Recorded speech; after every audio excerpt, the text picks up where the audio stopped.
Você conhece essa história, ou pelo menos acha que conhece. Mas o que aconteceu no Monte Moriá é muito mais profundo do que costuma ser pregado. Essa não é apenas a história de um pai e um filho. É a história que definiu o rumo da fé de milhões. E quando você ouvir essa versão, a versão real, tudo vai fazer sentido. Abraão vivia em Ur dos Caldeus, uma das cidades mais avançadas da Mesopotâmia. Ur era o centro da adoração ao deus Luanana, e os cultos mesopotâmicos incluíam rituais violentos, sangue derramado e, sim, sacrifícios humanos. Para entender o sacrifício de Abraão, é preciso voltar no tempo, muito antes de Israel existir, muito antes da lei de Moisés, muito antes de qualquer profecia sobre o Messias. Isso é confirmado por registros arqueológicos encontrados em 1922 por Leonard Woolley, mostrando tumbas reais com restos de servos sacrificados para acompanhar reis na morte.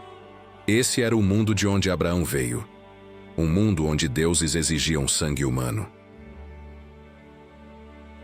Abraão cresce nesse ambiente, e justamente nesse contexto surge um Deus diferente.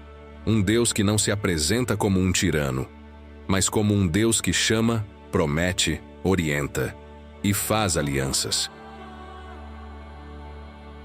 Por isso, quando Deus pede que Abraão ofereça seu filho, não é um pedido estranho naquele mundo. A cultura ao redor já fazia isso. A diferença está em como essa história termina. A ordem vem clara: toma o teu filho, o teu único filho, a quem amas, Isaque. Na teologia judaica, cada palavra dessa frase é intencional. Os rabinos dizem que Deus fala assim para revelar o peso emocional.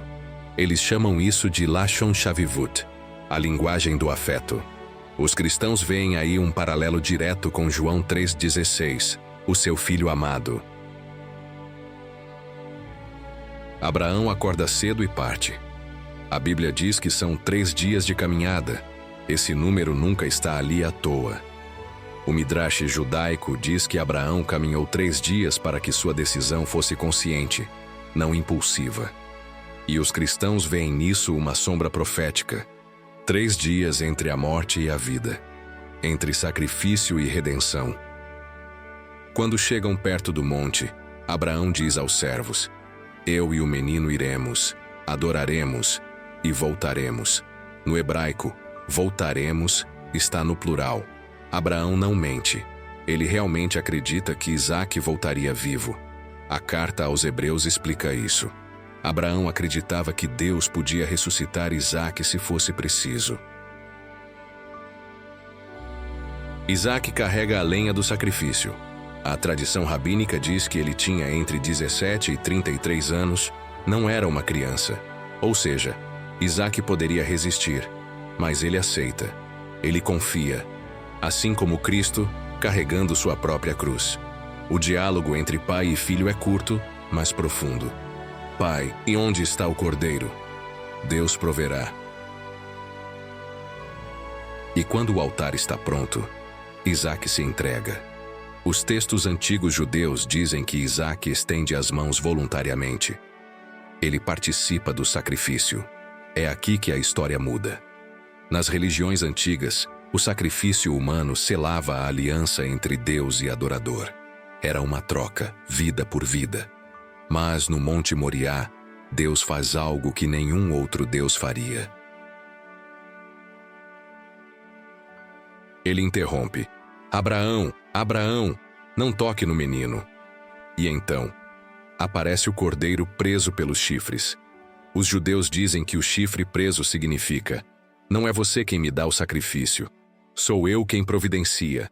Por isso Abraão chama aquele lugar de Adonai Irê. Deus proverá, ou Deus verá, ou Deus se fará ver.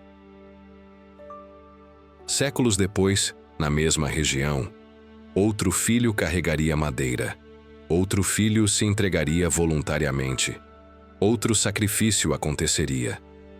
Só que dessa vez, ninguém interromperia. porque aquele cordeiro não seria um substituto, seria o cumprimento. O sacrifício de Isaque prefigura o sacrifício de Cristo, e a mensagem é clara: Deus não aceita sangue humano. Ele não exige a morte do filho de ninguém. Ele é o Deus que providencia o sacrifício, não o Deus que o exige. Essa é a verdadeira força dessa história. Ela não é sobre medo, é sobre revelação. Não é sobre morte, é sobre promessa. E, acima de tudo, é sobre um Deus que é completamente diferente dos deuses da antiguidade. Deus nunca quis Isaque. Ele quer o coração, a fé, a confiança e a disposição de entregar o que amamos, não para perder, mas para descobrir que o que vem de Deus não pode ser tirado. Abraão sobe achando que vai perder um filho e desce sabendo que ganhou uma nação, uma promessa e uma história que mudaria o mundo. E se essa história falou com você, prepare-se, porque o livro do sábio está só começando.